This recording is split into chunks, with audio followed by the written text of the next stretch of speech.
Muchísimas gracias, Sergio. Para mí es un gusto, una distinción poder estar acá en este gran foro, compartiendo con gente tan destacada, entendida en sus respectivas áreas y hablando en torno a la ciudad y al desarrollo de la ciudad, ¿verdad? Yo voy a contarles una historia de muchos años, un proceso que arranca en la década del 90 y les voy a contar desde la primera persona del plural, pero desde diferentes lugares, ¿verdad? Yo, como se dijo, pertenezco al ámbito privado, al ejercicio de la profesión, pero he tenido el vicio de meterme, de involucrarme en varios proyectos públicos y en algunos cargos públicos, tanto a nivel de la municipalidad de Asunción como a nivel del gobierno. Entonces, desde ahí es que he trabajado en muchos de estos temas. Entonces, hago esa aclaración. Voy a compartir pantalla. Sí. Bueno, les comentaba que entonces esto no es que sean unos canales, esto es una inundación de las partes, de las zonas informales, las zonas bajas de Asunción que vamos a ver enseguida. Esto es recorriendo una de las últimas inundaciones con un amigo del lugar, isabelino. Bien, aunque parezca obvio, yo siempre trato de que nos entendamos en qué es esto de la ciudad, ¿verdad? Y en diferentes ámbitos, esta pregunta tan obvia, la respuesta no es tan obvia dependiendo de dónde venga, ¿verdad? Porque la ciudad sabemos que es un sistema sumamente complejo y si digo que la ciudad es un hecho político, lo es, pero no se queda ahí, o es un hecho social o es un hecho económico, claro que sí, pero es mucho más que eso. Entonces, la escuela en la que yo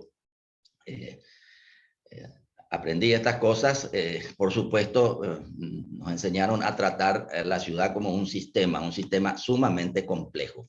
Hay tres palabras para la ciudad también que vienen del griego y del latín y que en cierta manera condensan todo esto que es la ciudad, toda esta complejidad, ¿verdad? La civis es la ciudadanía, la polis es el gobierno de la ciudad y la URSS o urbis es el territorio de esa ciudad, ¿no? Entonces, eso en cierta manera me gusta y bastante bien ilustra ese sistema tan complejo. Bueno, como se sabe, en Paraguay nosotros tenemos el idioma guaraní, el idioma de los pobladores originarios de este lugar, y esa lengua se mantiene hasta hoy. Y en idioma guaraní no se dice Asunción, se dice Paraguay. Si alguien dice me voy a ir a Asunción, dice Ajata Paraguayupe, me voy a ir a Asunción, se entiende eso. Y el vocablo Paraguay tiene varias acepciones, pero la palabra significa agua, entonces algo nos dice esto. Gua quiere decir lugar, y Pará tiene más de una acepción, pero algo así como el lugar de las aguas amplias. El origen, desde luego, de Asunción, que es el caso nuestro, tiene que ver con el agua, tiene que ver con el río de la Plata, que desde ahí, desde el sur, se va metiendo hasta este corazón de América, ¿no? En este centro que está ubicado Asunción, a orillas de ese río, la fundación, desde luego, en 1537 se hace desde el agua, naturalmente, una casa fuerte, y eso se va consolidando con una gran lentitud, por cierto, no tenemos tiempo para explicar estas cosas, pero así se va conformando esta ciudad, ¿no? A partir de esa casa fuerte, de ese casco inicial a orillas del agua, se va conformando esta ciudad relacionada directamente con el agua, no hay duda de eso, y va creciendo lentamente, se va expandiendo la ciudad. Llegamos al año 1900 más o menos, donde llegamos a tener esta ciudad, una ciudad muy de altísima calidad, una ciudad muy coherente, una ciudad que ya en el siglo XIX habían aparecido estos equipamientos nuevos, como la estación del ferrocarril, por ejemplo, que le dieron una consolidación a la ciudad inicial, o el mercado de la ciudad, y los ritos urbanos, la sociedad que hizo, la civis que hizo esta urbis, los ritos urbanos. Esto es el día de la fundación de Asunción, y aquí está el presidente de la República, que va del palacio a la catedral para la celebración del Te Deum el día 15 de agosto, que es el día de la fundación de Asunción y el día de la Virgen de la Asunción. Estos ritos urbanos son sumamente importantes. Bueno, esa ciudad que se pudo construir, como vimos en las fotos anteriores, con mucha calidad, con mucha dignidad, no pudo construir sus bordes, que era la parte más difícil de la ciudad. El río Paraguay es un río con muchos metros cúbicos segundo de caudal, y es un río que sube y baja en recurrencias no regulares, ni en tiempo ni en altura. Estas partes bajas de la ciudad, que son territorio del río, se fueron ocupando con este tipo de asentamientos ya informales entonces. Uno de los pocos artificios que se pudo construir en esa costa es el puerto de Asunción, pero el resto de ese borde no se pudo construir. No se pudo domesticar ese territorio, que además, como digo, es inundable. Esto es Asunción y el Gran Asunción. Como esto se fue extendiendo, veamos el territorio de Asunción. Esto es el casco inicial, el centro histórico, en lo que derivó eso. Y aquí se aprecia muy bien la ciudad formal, que es más alta, no inundable, se ve bien la estructura en cuadrícula, en distintos dameros, y la ciudad baja, que se ve muy bien, que es esa ciudad informal, es esa ciudad inundable. Esta ciudad va creciendo a lo largo de esos caminos reales de aquella época, que va creciendo, va traspasando el borde metropolitano y se va juntando con otras ciudades, otros municipios vecinos que hoy conforman el Gran Asunción. Aquí se fue creando una periferia que no es ciudad y no es campo. No es ciudad y no es campo por esto, ¿no? Aquí no hay infraestructuras, aquí no hay servicios suficientes, no hay infraestructuras de calidad, no hay equipamientos de calidad, no hay servicios de calidad. Entonces, estos se convierten en unos guetos para la mayoría. También se estila, se usa hacer también guetos para clases socioeconómicas altas en barrios privados, ¿verdad? Pero que tienen mucho mayor calidad, pero en el fondo no constituyen ciudad, evidentemente. Entonces esto nos ha creado un ambiente rural destruido, como decimos, no es campo, no es campo, no es ciudad. Pero ese es nuestro territorio metropolitano hoy. Esa huella urbana enorme del Gran Asunción ha generado enormes pasivos ambientales, sociales, económicos, urbanísticos, culturales, que esto es propio, no es exclusivo nuestro, ¿verdad? Esto sucede muchísimo en el tercer mundo y sucede muchísimo en muchos países de Latinoamérica.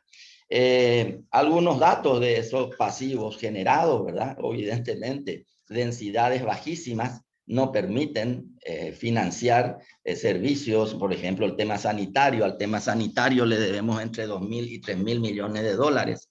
Los arroyos están todos contaminados, no hay plantas de tratamiento, sistemas cloacales no cubren, cubren una pequeña parte de todo este territorio. Entonces, imagínense, nuestro presupuesto nacional es de 14.000 millones de dólares y a este tema le debemos 3.000 millones de dólares de pasivo. O el tema de la movilidad urbana, con un transporte público pésimo, con un modelo basado en el uso del automóvil individual y en hacer cada vez más infraestructuras viales. Entonces el tema, el pésimo sistema de movilidad o la falta de un sistema de movilidad, ¿verdad? Nos ocasiona también una pérdida de unos 2 millones a 3 millones de dólares por día. O sea, imagínense lo que esto significa.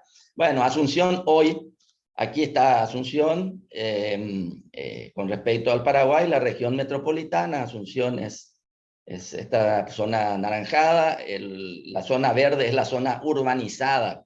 Asunción tiene una densidad de más o menos 50 habitantes por hectárea, eso es bajísimo. Esta zona, que es una zona más consolidada, donde ya no hay propiedades rurales, tiene 30 habitantes por hectárea, le llamamos área metropolitana, y la región metropolitana, que es la celeste, ahí bajamos a 15 habitantes por hectárea. Esto está constituido por 30 municipios, 30 alcaldías o municipalidades. Algunos datos nuestros del país. Y los conflictos, ¿verdad? Los conflictos, como dijimos, son los propios de cualquier ciudad del mundo no desarrollado. Los diagnósticos, tenemos varios diagnósticos también. Uno de ellos es la iniciativa de ciudades emergentes y sostenibles que hicimos con una cooperación del BID allá por el 2013. Una metodología excelente, que es muy eficiente, se trabaja mucho con información secundaria y se comienza por un diagnóstico de la ciudad, ¿verdad? Basada en los grandes temas y en indicadores y en comparaciones con estándares globales. El diagnóstico se basa en el tema de gobernabilidad, en el tema de la gestión, en el tema de medio ambiente y cambio climático y en el tema del desarrollo urbano tradicional, ¿verdad? Con indicadores, como dijimos, como movilidad, transporte o conectividad o educación, uso de suelo, etcétera.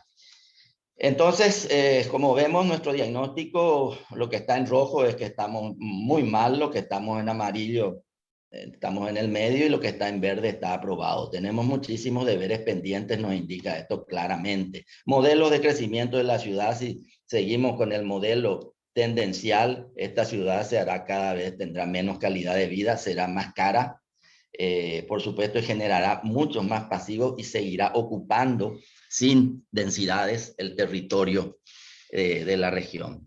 Los bañados dominios del río, decíamos. Asunción, propiamente, el territorio tiene 12.000 hectáreas y no llega aquí, unos 550.000 habitantes tiene Asunción, que es este sector.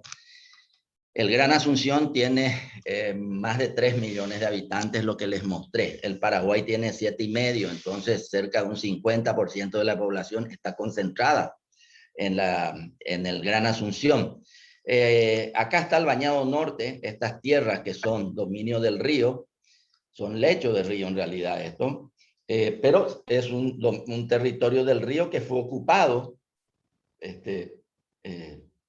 paulatinamente por población y por asentamientos de carácter informal, ¿verdad? Entonces, como dijimos, es inundable. En el bañado norte se llama esto, esta zona norte, hay aproximadamente 1.000 hectáreas de esas 12.000 que tiene Asunción, y hay unas 8.000 familias y un poco más también. No existen censos exactos, no hay, y hay unas 40.000 a 45.000 personas viviendo acá en condiciones de alto riesgo, en condiciones de informalidad y muchas veces de gran marginalidad. ¿Qué es lo que hace el río Paraguay? El río Paraguay es travieso, entonces, como digo, tiene un comportamiento irregular. La subida del río, de la cota del río, no es constante. Pueden pasar 3, 4 años que se mantuvo aquí en una cota 57 o varió muy poco, y también puede pasar que al siguiente año subió a 59, por ejemplo, o el otro año subió a 61, o después de un tiempo subió a 63, que es la cota máxima registrada. Como se ve, Asunción no se inunda, es antipático decirlo, pero es la realidad. La ciudad formal no se inunda, se inundan los bañados y la ciudad informal que hemos mencionado, ¿no? Y en el bañado sur sucede algo muy parecido, un poco menos de 1.000 hectáreas, también unas 8.000 a 9.000 familias y unas 40.000 personas, 45.000. Con el mismo comportamiento, porque evidentemente es el mismo río, que estando a esta cota 56, 57 no hay ningún inconveniente, pero también el río hace esto y puede hacer esto. Hay un micrófono prendido. Asunción y sus planes urbanos. Les dije que íbamos a iniciar esto del 93, del 91 en realidad. Aquí ahí se derroca al gobierno dictatorial, a la dictadura en el año 89, y en el año 91 se hace por primera vez elecciones municipales en Asunción. En Asunción y en los otros municipios del país. Antes se designaba eso directamente a dedo, se gana las elecciones con un equipo de gente que provenía de los centros de estudiantes, de otra clase dirigencial, del sector también gremios, y etcétera. Y bueno, con una visión diferente, con una visión progresista. Entonces, lo primero que propusimos fue hacer un plan maestro, era una promesa para estas zonas inundables de Asunción, que se llamó Plan Maestro de la Franja Costera, ¿no? Crónica de una inundación anunciada, como les digo, esto fue el año 2014, por ejemplo, un gran escándalo, siempre es como si fuera la primera vez esto, pero no es la primera vez. Es tranquilamente, esto pasó en el año 98, por ejemplo, y en el 2004 también, y así sucesivamente, con la diferencia que cada vez la población de estos sectores informales cada vez crece más. En la década del 90 había unas 4.000 familias en el norte y otras 4.000 en el sur, y hoy tenemos casi más que el doble de eso. Y esta vista tan linda de la izquierda, si uno mira mejor o se acerca, hace el zoom, es eso lo que se encuentra con una de las crecidas del río. Y es esto también lo que uno encuentra en estos lugares. Esto está absolutamente, como hemos visto, algunos de estos sectores están a metros del centro de Asunción. Este es el comportamiento del río, evidentemente, ahí se ve, pero no es constante, como dijimos, ni en recurrencia, ni en altura de la cota, y también tiene sus bajadas el río, pero lo que sí es constante, que las crecidas se seguirán produciendo siempre, eso no hay duda. ¿Por qué se da esta situación? Y por la pobreza, desempleo, migración del campo a la ciudad, falta de políticas públicas en temas de desarrollo social, de vivienda, búsqueda de mejores oportunidades, pero principalmente y también por la mezquindad política que vamos a explicar, y por la falta de compromiso y de protagonismo de la sociedad, de las organizaciones de la sociedad, como para incidir. Aquella vez se planteó una solución definitiva, sostenible, integral y para todos. El Plan Maestro de la Franja Costera, ya en la década del 90 lo vimos como muchas de las cosas que recomienda la agenda urbana. Acá ya se aplicaba el desarrollo urbano sustentable, ya se aplicó acá la visión integral del proyecto, preocuparse de todos los aspectos, no solamente del urbanístico físico, sino que de lo social, de lo ambiental y de lo económico, y también la propuesta de un mecanismo de gestión fundamental en cualquier plan o cualquier proyecto. Si no tiene un buen mecanismo de llevarlo adelante, pues eso se queda en los papeles. El Plan Maestro de la Franja Costera, y voy a ir más rápido por el tiempo, lo que hace es este terreno, estos lugares están altamente antropizados, mal antropizados y con altos componentes de contaminación ambiental. Entonces, lo que se hace es, en las zonas ya ocupadas, tocadas, se rellena con refulado del río, y las zonas que dan del lado del río se trata de restaurar, de recuperar como humedales, como parques naturales manejados, ¿no? Y dentro de la zona rellenada, entonces, en ambas zonas se hace todo el saneamiento ambiental. Aquí en las zonas rellenadas se pone la avenida Costanera Norte, Costanera Sur, se hacen los barrios de vivienda de interés social para relocalizar a esta gente en los mismos lugares, no mandarles a vivir lejísimos, como suelen ser las políticas de vivienda social en muchos lugares. Acá mismo tienen esa opción de quedarse, es la manera de indemnizarles por sacarles de donde están ubicados. La consolidación, mejoramiento de los barrios del borde, que son barrios que están bastante mal también. También se hacen relocalizaciones en otros lugares, indemnizaciones para los que quieran así, los parques, espacios públicos, etcétera. Se busca el mejoramiento socioeconómico de esta gente con distintos programas, ¿no? Programas de emprendedurismo, microempresa comunitaria, etcétera, créditos solidarios, etcétera. Y también el proyecto deja lugar para inversiones de desarrollo urbano con capital privado, ¿verdad? Los primeros dibujos que habíamos hecho, los primeros diseños, en su momento, cómo podía ir tejiéndose todo esto, cómo es perfectamente factible recuperar humedales de este lado, poner la costanera aquí, mejorar este barrio de borde, crear un nuevo barrio social ya no inundable, del cual en el cual le relocalizo a la gente que estaba acá, a las familias, y acá me queda un lugar para desarrollos inmobiliarios del sector privado como ciudad abierta, dígase, como el plan maestro no contempla ningún solo barrio cerrado, no. Esto es todo, son emprendimientos privados, pero con los espacios son públicos, la marina es pública, las calles, las avenidas, los parques, etcétera.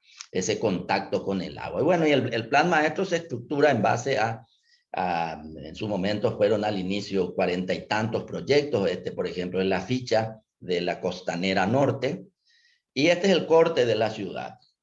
Se dice con el AutoCAD, donde Asunción está a la cota 70, 72, luego hay un barranco y estos son los bañados, que va más o menos de una cota 62 a esa cota 57, que es el comportamiento normal del río. Pero el río hace esto que estoy señalando y puede llegar a la 63. Entonces, esos refulados se hacen a 64 y la propuesta es ir haciendo etapa 1, etapa 2, etapa 3. La etapa 1 es la costanera más los parques lineales.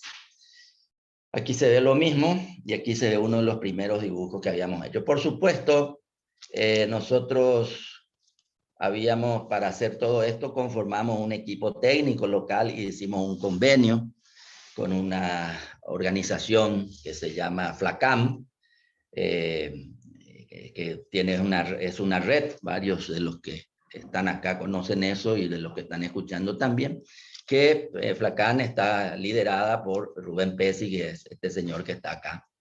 Entonces hicimos esa alianza estratégica con ellos y también la participación con los pobladores. Fíjense bien en esta foto porque la vamos a volver a ver. En los lugares donde estaba más organizada la gente, como en esta organización que se llama CANSAT, que este es su local en zona inundable, en varios lugares nos íbamos, hacíamos talleres con los pobladores. Acá están las mesas de trabajo, distintos grupos, etcétera, talleres participativos reales. Hablo del año 93, Bueno, esta solución que propusimos, integral, definitiva, sustentable y para todos, como se explicó, están los componentes sociales, ambientales, económicos, urbanísticos y legales y de gestión. Esto se convirtió en el año 96 en una ordenanza municipal, en ley de la ciudad, ¿no? Y entonces se hizo alianzas con el gobierno nacional y se llegó a tener, porque es un proyecto muy complejo, es un proyecto de una escala enorme, un proyecto costoso. Entonces se supo desde el primer día que la municipalidad sola, con su escasa capacidad de gestión, con su escaso presupuesto, no podía hacer esto. El primer socio, aparte de los pobladores, como aliados, el primer socio que se buscó fue el gobierno nacional, el Poder Ejecutivo, y así el Poder Ejecutivo tomó el guante y solicitó una cooperación técnica del BID, que hizo una factibilidad completísima, se hizo con técnicos contratados por ellos, con nuestros equipos locales, etcétera. La factibilidad urbanística, técnica, ambiental, social, económica, financiera, legal e institucional. Se propuso hacer el norte primero, el BID dijo que estaba disponible un crédito de $200 millones para resolver todo el problema del norte completo, de manera integral, de manera sistémica. No se tomó ese crédito por mezquindades políticas. Llegó el año 2005, la misma cosa, se propuso de nuevo, nueva alianza entre la municipalidad y el gobierno nacional, se propuso hacer la mitad del norte, el BID dijo que estaba disponible ese dinero y otra vez las mezquindades políticas llevaron al fracaso del proyecto. En los dos casos no se tomó el crédito, no se inició esto. Esto también hay que decir que tiene un altísimo costo en dinero y tiene un altísimo costo social también, cada inundación. El plan de desarrollo urbano ambiental es otro de los planes, proyectos de Asunción con ese mismo enfoque que hemos dicho y buscando desde luego el desarrollo integral. No me voy a detener en esto por tiempo. El plan también atraviesa los distintos componentes que hacen a este sistema de la ciudad, propone varios instrumentos de gestión, se ocupa de lo metropolitano y propone también un mecanismo de gestión. Todas las consultas del caso, creación de entidades mixtas, público-privadas, ya en aquella época. Bueno, está demostrado que sí se puede. El proyecto costero del Bicentenario. Los dos fracasos iniciales llegamos al Bicentenario, que era el año 2011, entonces desde el MOPC, Ministerio de Obras Públicas, le propusimos a la Comisión Nacional del Bicentenario de la Municipalidad de Asunción hacerle un homenaje a Asunción con el Bicentenario, basado en el Plan Maestro de la Franja Costera con 3 grandes componentes. No me detengo en esto, ¿verdad? Pero esto tuvo una aprobación unánime, yo diría, en aquel momento y por primera vez, ¿verdad? Venía el Bicentenario, entonces nos amábamos, nos queríamos todos. Los componentes son la avenida costanera, primera etapa, una costanera que no es solamente un tema vial, sino que se cuidó justamente que tuviera este tipo de espacios públicos, esta relación con el agua. Utilizamos nosotros mismos con equipos propios todos aquellos estudios de factibilidad que eran recientes, se hizo las ingenierías de manera muy rápida y económica, se licitó todo esto y, perdón, el segundo componente es el parque costero, lo que decíamos, el parque costero y el parque lineal que acompaña a la costanera.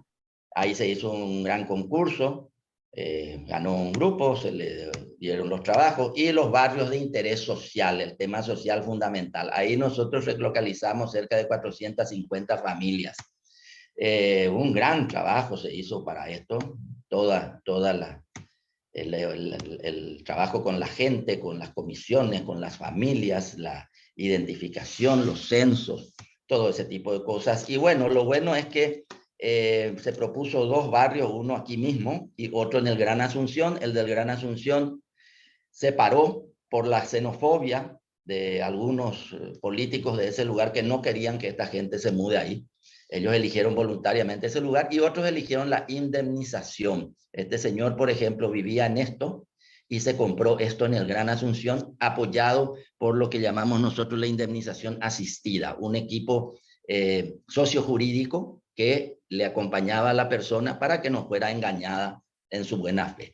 Estas son las opciones de relocalización. Este barrio está hecho, está construido esto en la propia costanera y esto era el barrio en el Gran Asunción, un lugar muy bien servido, una alta calidad del barrio. Bueno, el proceso de todo esto, un proceso también licitatorio, es muy transparente, con una afluencia de consorcios, etcétera. Se explicó bien cómo se iba a hacer todo esto y con unos costos realmente que se correspondían con la realidad, cosa que no sucede muchas veces en la obra pública, ¿no?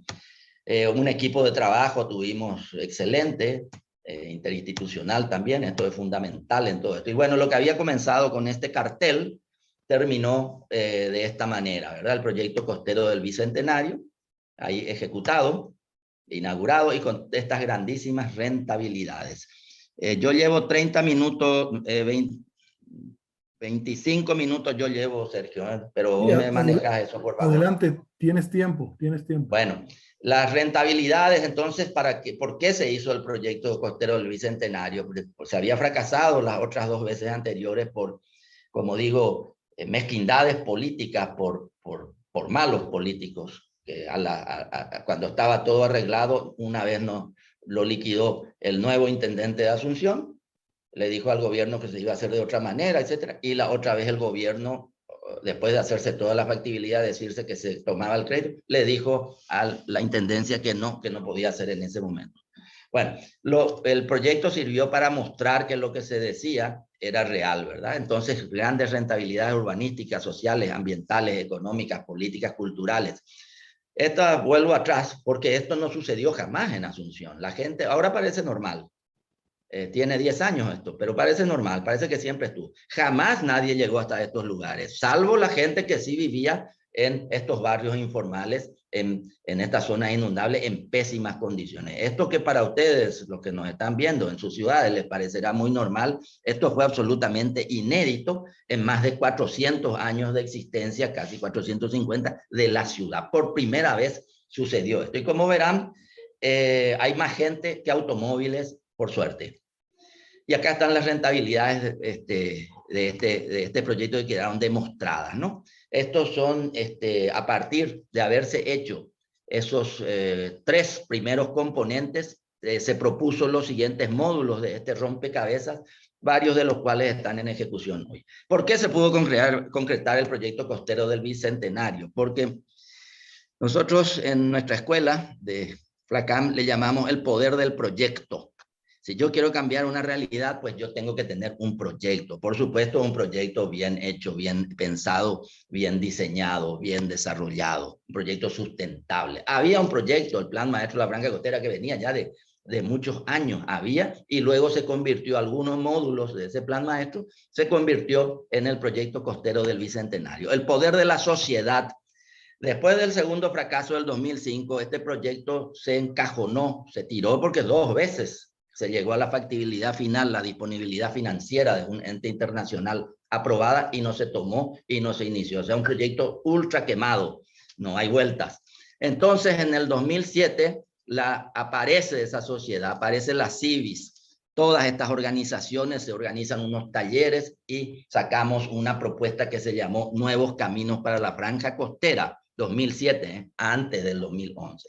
Y el poder del acuerdo político.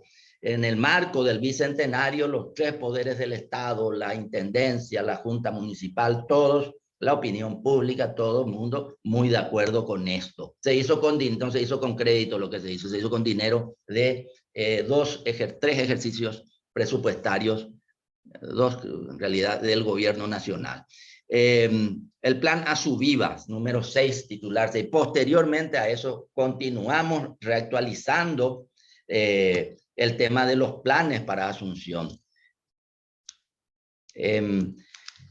A partir del 93, ¿verdad? El plan Asuvivas se hizo con una cooperación del BID también, y el proceso de elaboración del plan como corresponde, las reuniones de distintos actores, los actores políticos, los actores administrativos, los actores de la sociedad, todo ese tipo de cosas, y se actualizó todo esto que veníamos diciendo, poniendo énfasis, por supuesto, en el ambiente, en lo social y en lo económico, con 2 componentes transversales que tienen que ver con la modernización municipal, del aparato municipal, y que tiene que ver también con lo que es la Smart City. 10 estrategias, no me quedaré en ellas, ¿verdad? Hay 10 estrategias, menciono solamente una. Cada estrategia tiene varios programas y cada programa tiene varios proyectos. Y también convertir el plan en proyectos concretos, que es lo que la gente ve, que es lo que la gente entiende. Los planes son muy abstractos y son difíciles de hacerlos atractivos. Entonces, la manera que nosotros elegimos era a través de ir convirtiendo el plan en diferentes proyectos.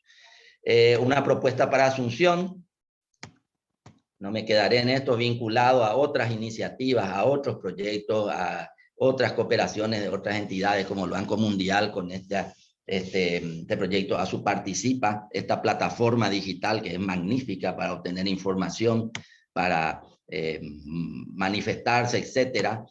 Y, por supuesto, la nueva Agenda Urbana ONU Habitat y los Objetivos de Desarrollo Sostenible, siendo para nosotros el 17, alianzas para lograr los objetivos, el más importante. También tuvimos oportunidad de trabajar con Edu Medellín y de incorporar algunas cosas de ellos, otros proyectos de PNUD, proyecto del Metrobús, el BRT, fallido, lastimosamente, iba a ser la primera troncal del sistema bus de tránsito rápido, tipo Brasilia, tipo Colombia, desarrolló mucho de esto y lastimosamente no sé. Propuesta para el Gran Asunción, también retomando otros trabajos que se habían hecho, en este caso con el BID también. No me detengo en esto, ¿verdad? También un plan con esa visión sistémica, con esa visión integral, con esa visión desarrollo territorial sustentable, pasando por los diferentes componentes de esta ciudad. La importancia se nota ahí de ese anillo verde y ese río, y los diferentes subcentros o centralidades de la ciudad. También con el BID hicimos el ICES que les había mencionado, ahí surgen ya, pero con números, con evidencia, lo que uno conoce, los 3 graves problemas están ahí a la derecha, los principales, ¿no? También con un plan de acción que tiene que ver con las costas de Asunción en una parte, la agenda urbana Gran Asunción. Esto fue un trabajo casualmente de Roberto Converti para el BID, que está acá presente. Una agenda urbana para el Gran Asunción. La táctica de gestión del plan Asubiva. También propusimos que eso, pasar del plan urbano al proyecto urbano. Entonces tomamos 5 grandes proyectos urbanos vinculados a la costa y a la franja costera. 4 en el norte, 1 en el sur. Que son la reconversión del puerto de Asunción, el Parque Caballero Alto y Bajo, el parque más tradicional del Paraguay, que está destruido, el barrio Chacarita, que es una parte, el número 3, el número 4 es como dije, el puerto, el 1 es crear un distrito Ecobahía de Asunción, una parte de ciudad con usos mixtos, por supuesto, con barrios sociales, pero también con inversiones privadas y con alta calidad urbana que no hay en Asunción. Y también en el sur se propuso el nuevo barrio Tacumbú, o barrio nuevo Tacumbú, un barrio con énfasis en 2.500 soluciones habitacionales nuevas en zonas rellenadas, 30 hectáreas de oportunidades de inversión al sector privado, más los espacios públicos, etcétera. Voy muy rápido, esto es lo del sur, no nos podemos detener lastimosamente. Esta es la reconversión del puerto. Este trabajo también lo hicimos juntamente con Oficina Urbana, Roberto Converti y todo el equipo, para una contratación del BID. Hicimos el master plan. Este es el barrio Chacarita Alta. Yo tuve la oportunidad de hacer el primer plan maestro también para el BID. Este es el Parque Caballero y este es el proyecto Ecobahía, ese barrio por etapas donde aparecen el componente de vivienda social, espacio público y oportunidades de inversión en desarrollo inmobiliario del sector privado. Estos son los elementos comunes de estos proyectos.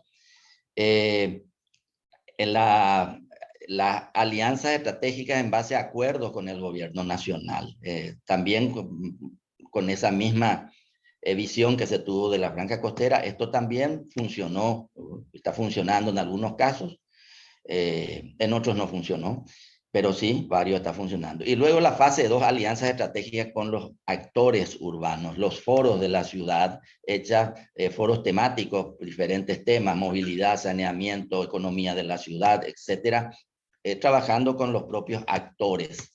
Este proceso se inició, lastimosamente hubo cambio en la intendencia municipal, y entonces este proceso se paró. La fase 2 se comenzó a hacer Asubiva en los barrios, ir a todos los barrios. 8, una asunción posible y un proceso ya iniciado.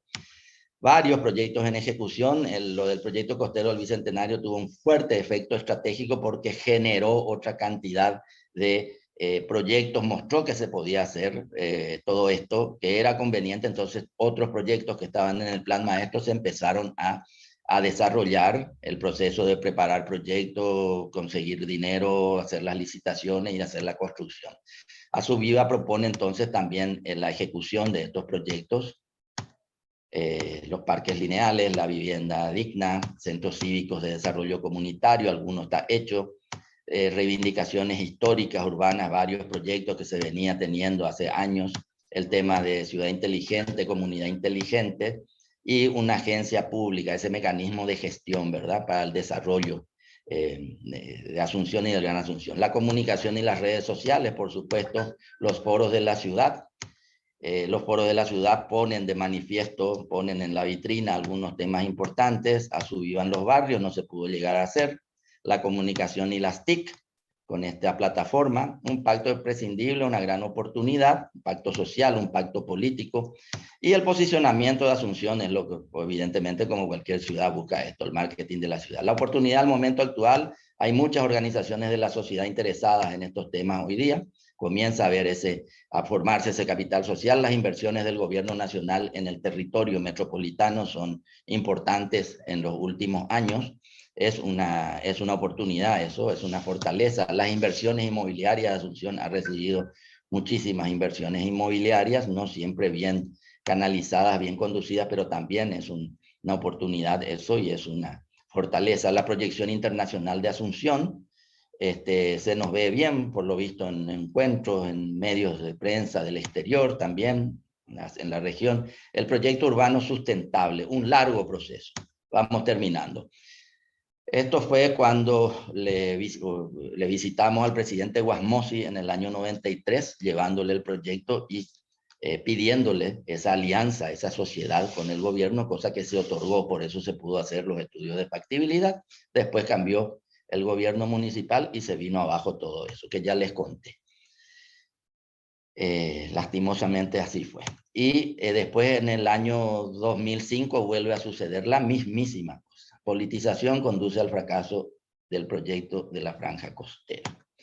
2005, 2005 ya aparece la Alianza Ciudadana para el Proyecto Franja Costera, que es la que en el 2007 hace la propuesta de los nuevos caminos para la franja costera. Y en esta organización había gente de los bañados, de organizaciones de los bañados, como Ñatuní, por ejemplo, Chacarita Yaipotaba, o el presidente de la Cámara Paraguaya de la Construcción, el ingeniero Moreno, y muchas otras organizaciones, colegios de arquitectos. En ese momento me tocaba ser presidente del colegio, y así fue que posteriormente se hizo esta propuesta de los nuevos caminos para la franja costera, que no es otra cosa que actualizar el plan maestro, y se dijo, se fracasó 2 veces en hacer como Dios manda completo esto. Hagamos módulos. Esos módulos se tomaron 4 módulos y se hizo 3 módulos y se hizo el proyecto costero del Bicentenario. Otra acción ciudadana, otra acción de capital social fue Puerto Abierto. Fue una movida de hacer todos los sábados distintas actividades en el puerto. Esto estaba tomado por funcionarios públicos, no permitían ni que uno se acerque, entonces se mostró esto a orillas del río, la potencialidad de estos lugares para la reconversión del puerto. Un éxito. Año 2011, el proyecto costero del Bicentenario, que ya les conté.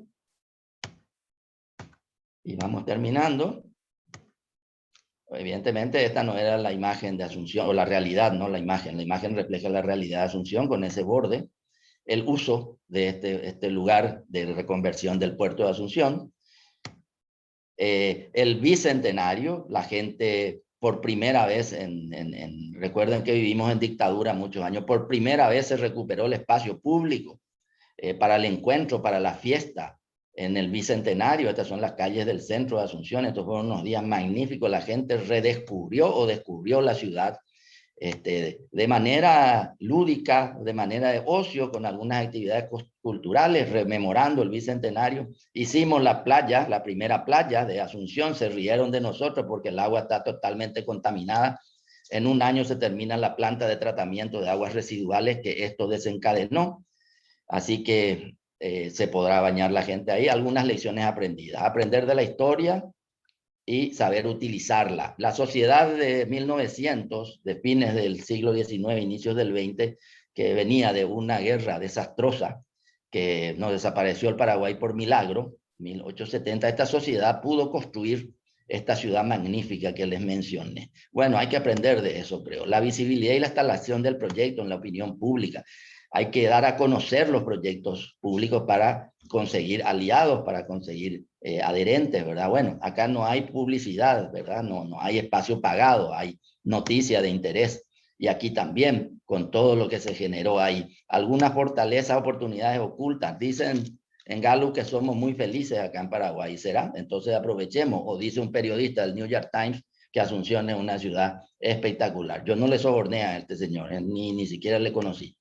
El tema de las noticias positivas, claro que hacen bien para estas cosas, cómo no.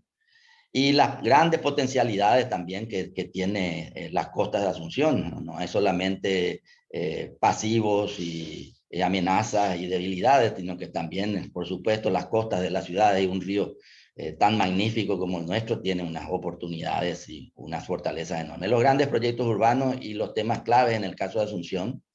el diseño de un proyecto de calidad, la participación social, la comunicación, modalidad de financiación del proyecto, mecanismo de gestión. Este punto 4 es central y el 5 es central. El 4 y el 5 son incluso más importantes que los anteriores. Tener una hoja de ruta acordada, por supuesto, con un soporte político, con todos los aspectos técnicos cubiertos, pero la mecanismo de gestión, esa agencia de gestión, eso es fundamental. El aprovechamiento estratégico de un gran acontecimiento es otra lección, el Bicentenario de la República.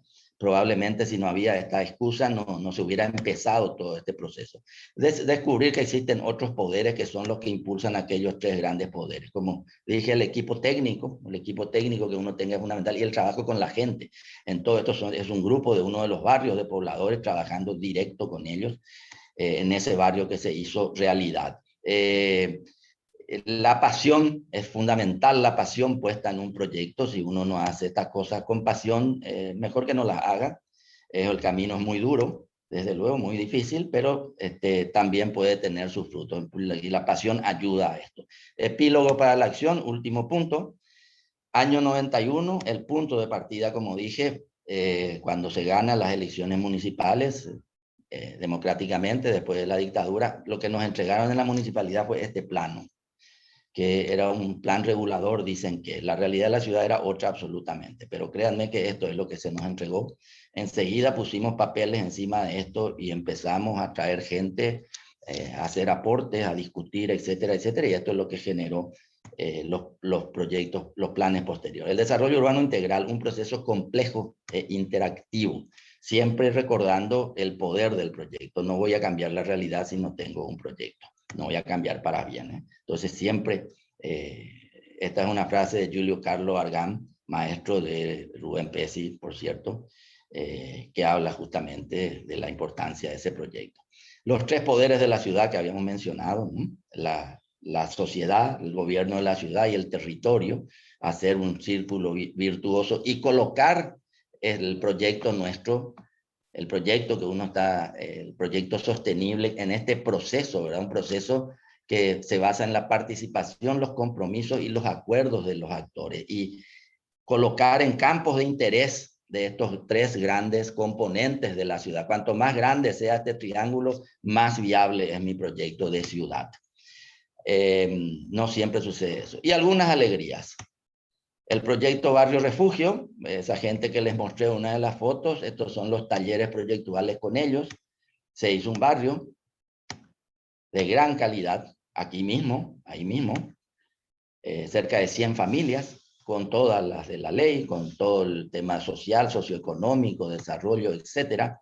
El proyecto Barrio Jardín de la Bahía, con el proyecto del Bicentenario, uno de los componentes, Juan Carlos, el presidente de la comisión vecinal, se organizaron, este es un barrio modelo, se llama Jardín de la Bahía, hoy está ahí mismo, es un barrio seguro, es un barrio que le cambió la vida a la gente, se han hecho cantidad de programas de mejoramiento socioeconómico de la gente. Esto, por ejemplo, son cursos de gastronomía, se recibe esta gente, los pobladores de ahí, y también, por supuesto, los campeonatos de pelota, de fútbol, etcétera, todo eso. El proyecto Nuevo Barrio Tacumbú, les había dicho, fíjense en esta foto, por favor, allá al fondo está el padre Pedro Velasco, un español que es uno de los grandes líderes de esta zona, de Camsat. En aquella época, este es el barrio, y este es el barrio, un poquito mejorado, y este es el mismísimo, esa mismísima calle, ¿no? Con las inundaciones. Bueno, aquí está todo, está listo el proyecto del barrio, el nuevo barrio, el que les mostré en el SIN número 5, era el nuevo barrio Tacumbú, el barrio nuevo Tacumbú, trabajando con la gente directamente, y eso tiene hoy día una aprobación de $100 millones no es cuento ya, del BID, y está ejecutándolo el gobierno, el Ministerio de Obras Públicas, con un convenio con la Municipalidad de Asunción. Esto ya está en ejecución. 2.500 soluciones habitacionales vinculadas, este es el plan Maestro Sur de la Franja Costera. Bueno, eso está aquí, ese barrio está aquí, donde pongo el cursor. Una realidad, esto es lo que les había mostrado, esto se convierte en realidad, crédito aprobado y en ejecución.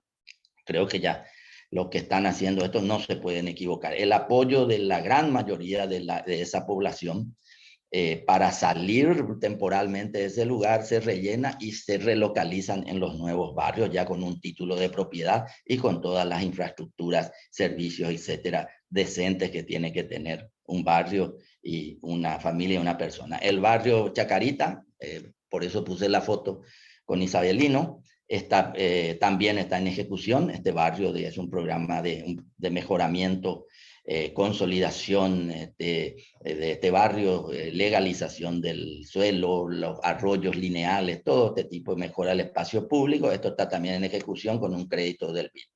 Concurso internacional Ciudades para la Gente, un premio para Asubiva. Nos presentamos en este concurso que organiza el gobierno de la Ciudad de Buenos Aires y el BID. Bueno, quedamos como finalistas y recibimos un premio. Y este es el proceso. Esto era Asunción hasta el 2009, diría. Empezaron algunas de las obras 2009-2010. El 2011 ya se tenía una parte de esto. Y bueno, hoy esto son varios módulos que se han hecho, diferentes proyectos vinculados a esto, y la importancia que tiene incluso a nivel regional del Gran Asunción este tipo de proyectos. Para Guadui, nuestra vocación por el agua, los proyectos, desde luego, como decimos, los planes y proyectos de Asunción, la recuperación y el desarrollo integral de una Asunción sustentable y posible. Y hay otro poder que no tenemos que olvidarnos, ¿verdad? El poder de la magia, de la imaginación. Evidentemente se están sacando una selfie, ¿verdad? Estos niñitos del bañado. Y la magia de esa imaginación. Eso también hay que tener en cuenta en este tipo de aventuras. Muy bien, bienvenidos a Asunción y muchísimas gracias. Porque muestra más que nada un proceso que ustedes han seguido por más de 30 años y en las que a ti te ha tocado en diversos momentos desempeñar diferentes roles, a veces muy protagónicos, seguramente en otros momentos no tanto, pero que has sido testigo y actor activo de todo este proceso. Yo señalaría un comentario breve, dando pie a que nuestros amigos del auditorio formulen algún comentario, pregunta a través de la sección de preguntas y respuestas o del chat que tenemos habilitado. Y yo subrayaría de todo lo que nos has dicho, que es abundantísimo en información y a velocidad turbo, ¿verdad? En todo este proceso de 30 años, pues pero como de cara a lo que a mí me queda y que quisiera reforzar en nuestros jóvenes asistentes, principalmente estudiantes o colegas de otras ciudades que nos ven, que el caso que nos has mostrado me parece que en esta semana, al igual que Medellín en Colombia, pues nos muestran un proceso de planificación y gestión de la ciudad muy interesante, muy bien estructurado, ¿verdad? Y con resultados tangibles. Y creo que en ese proceso yo resaltaría, digamos, primero un grupo de cosas, que tú lo señalaste también, que hay que tener una ruta clara, ¿no? Una persistencia, sobre todo del equipo técnico, porque los funcionarios, los políticos a veces van y vienen, pero la masa crítica técnica de la ciudad tiene que mantenerse y ser persistente y sobre todo dar continuidad a los procesos, no generar grandes rupturas. Seguramente siempre hay rupturas, pero no procurar la continuidad. ¿Cuántas veces en nuestras ciudades no hemos tenido rupturas, incluso en proyectos específicos, ¿no? Entonces creo que esa es una gran virtud y repito, en la que tú has sido protagonista durante 30 años, según nos dices. Y como proceso, pues de que han podido, nos has mostrado que tuvieron claramente identificado un diagnóstico, cuáles eran los problemas que urbanísticamente se podían atender, tuvieron una visión, esa visión han elaborado un plan en diferentes etapas, bajo diferentes momentos y condiciones, y que han podido aterrizarlo, concretarlo en proyectos específicos, una batería de proyectos que están ahí, se han materializado, y eso es lo que finalmente, como tú señalabas también, la gente valora, no valora un plan, no lo entiende, no entiende un plano, pero sí valora un proyecto en el que puede ir, ve que se recupera una zona, que puede disfrutarla, que puede pasear en ella, que se puede bañar en el río, que seguramente ese fue un gran descubrimiento, ¿no? El poder bañarse en el río, cosa que a lo mejor muchas generaciones no lo pudieron hacer. En fin, esos son, este proceso creo que bien vale la pena subrayarlo y que, insisto, nuestros estudiantes lo tomen como una lección súper compacta, e insisto, a la velocidad turbo que tú nos has dado. En ese sentido, pues te felicito, muy interesante. Tuve que condensar en 45, 50 minutos, efectivamente 30 años, pero bueno, algo creo que queda. Y sobre todo resaltar nuevamente que esta importancia de la CIVIS, de la POLIS, de la URSS, tiene que haber un involucramiento de la sociedad, sobre todo en lugares donde existe una gran debilidad institucional del sector público, ¿verdad? Esto ha tenido cientos de interrupciones. El proyecto de la Franja Costera se podía ver, si se tomaba el primer crédito, el norte tenía un cronograma de 7 años para hacer todo y resolver todos los pasivos ambientales, sociales, urbanísticos. Se resolvía completo. Imagínense, no hubiera habido seguir creciendo estas zonas de informalidad, seguir creciendo la pobreza, seguir creciendo los pasivos ambientales, etcétera. Entonces es fundamental la incidencia, poder conseguir que la sociedad tenga incidencia sobre la poli. Eso para mí es central, un punto central. Y el otro punto central, eso tiene que ver con capital social, ¿verdad? Sabemos muy bien que el desarrollo integral y sustentable de un país, de una ciudad, tiene directa relación no solo con sus gobiernos, tiene directa relación con la calidad de su sociedad. Eso es 2 más 2, 4, ¿no? Bernardo Klichberg y compañía explican muy bien lo del capital social. Eso es fundamental. Y lo otro es, en un proyecto, crearle el mecanismo de gestión y darle el blindaje jurídico y político como para que, a pesar que se cambia un intendente, un gobierno, ese proyecto continúa. En el caso, por ejemplo, de Buenos Aires, Roberto Converti conoce muy bien la Corporación Antiguo Puerto Madero S.A., que es la que llevó adelante una sociedad entre el Estado, entre el gobierno federal y el gobierno de la ciudad, que llevó adelante ese magnífico proyecto. Nosotros no pudimos construir nunca ese ente, que es una de las razones por la cual hoy no está terminado. Finalmente, lo más importante es que ese proceso se inició y, al parecer, ese inicio y el éxito de ese proyecto costero del Bicentenario hizo que se vayan haciendo otros proyectos, otros módulos, como los que yo he mencionado. Que no se crea que esto está funcionando a las mil maravillas. Nosotros estamos lejísimos de Medellín y de lo que se llama Edu Medellín, Empresa de Desarrollo Urbano de Medellín. Tuve oportunidad de conocerlos, trabajaron con nosotros en uno de los proyectos. Estamos lejísimos de eso, pero por lo menos hay un proceso iniciado y hay una posibilidad y hay una esperanza y algunas realidades y alegrías. Muy bien. Mira, tenemos por aquí una pregunta en el chat.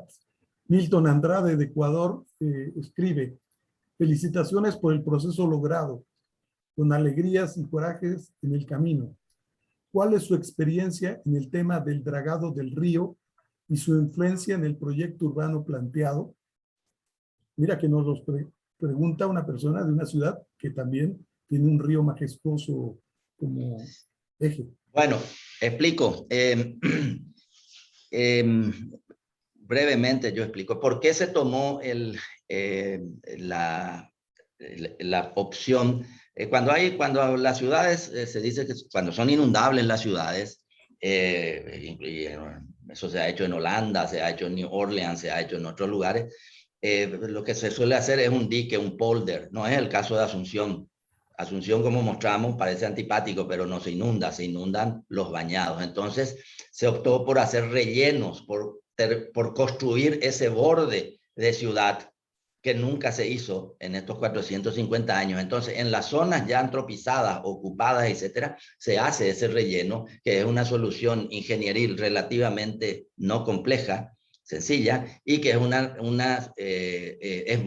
es barato para nosotros por el arrastre que tiene este río. Están hechos todos los estudios ambientales, por supuesto. Entonces los beneficios son muy grandes y, al hacer ciudad ya encima de este sector, se gana el espacio, se crea la costa y encima tiene estas rentabilidades sociales de poder reubicar a la gente ahí mismo. No sé si estoy contestando, está hecho esto, las fotos que mostré muy rápido se hicieron sin ningún problema y funciona magníficamente. Ahora nos falta ir, hay otros proyectos que yo no les conté que se están elaborando y que se está, algunos con financiamiento, como por ejemplo todo lo que se llama el Parque Reserva Natural Banco San Miguel frente a Asunción, que va a ser una restauración de humedales y un gran parque de 300 hectáreas ahí frente al centro de Asunción en la bahía, por ejemplo. Eso todavía no se empezó, pero también se tiene, hay que dosificar la cuestión del artificio, crear la ciudad, pero también recuperar lo que se pueda del ambiente. Bien, en el chat la maestra Andrea Rosario de Oaxaca nos dice: felicidades, arquitecto, sin duda un proyecto de planeación donde nos muestra la importancia de la gestión y la continuidad en los procesos que se plantearon y que se planearon ustedes construir. Bien. Muchas gracias. Gonzalo, una pregunta en relación a lo que contestabas de esto, en la pregunta anterior. Sí. Las zonas estas que se han consolidado, ganado al río en estos bajos, mediante rellenos y obras de ingeniería, que supongo que, bueno, tú lo dices, hicieron los estudios ambientales claro. Y técnicamente está sustentado, pero ¿no crees que exista un posible riesgo ante las vicisitudes que nos plantea el cambio climático y el comportamiento erróneo del clima mundial, que pudieran estar en riesgo en un futuro?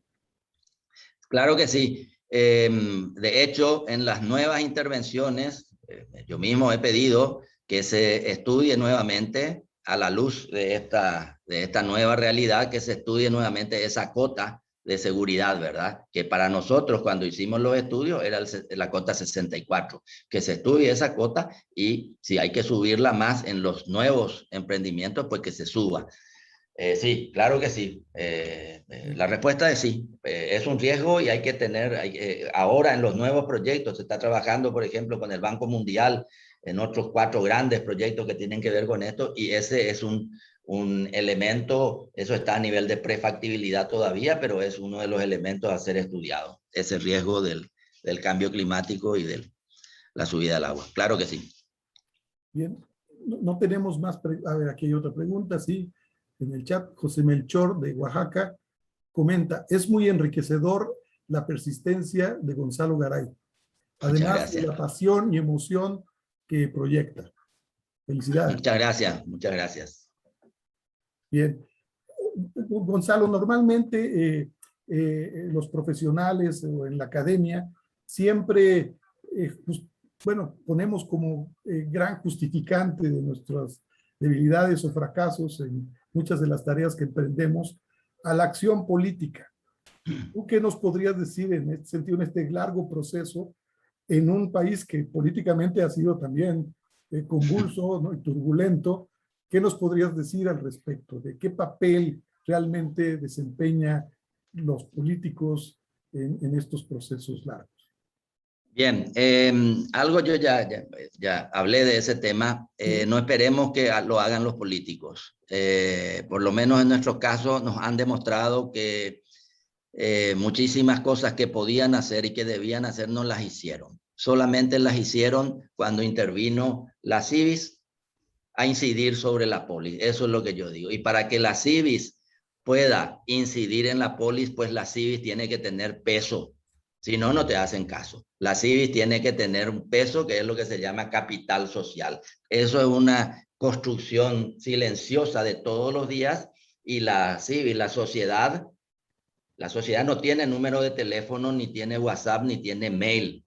¿Qué es la sociedad? La sociedad son las organizaciones de la sociedad con las cuales hay que articular, trabajar en red y tenerlos de aliados. De esa manera, entonces, la sociedad puede influir positivamente sobre la política, sobre los políticos, sobre la política, y de esa manera se hace hacer que se haga lo que se tiene que hacer sobre el territorio, sobre la URSS. Eso es lo que puedo decir, mi querido.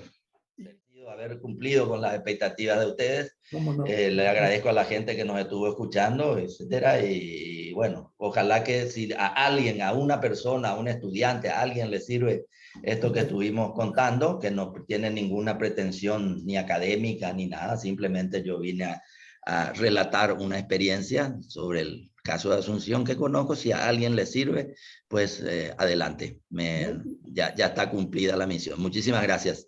Sí, sí.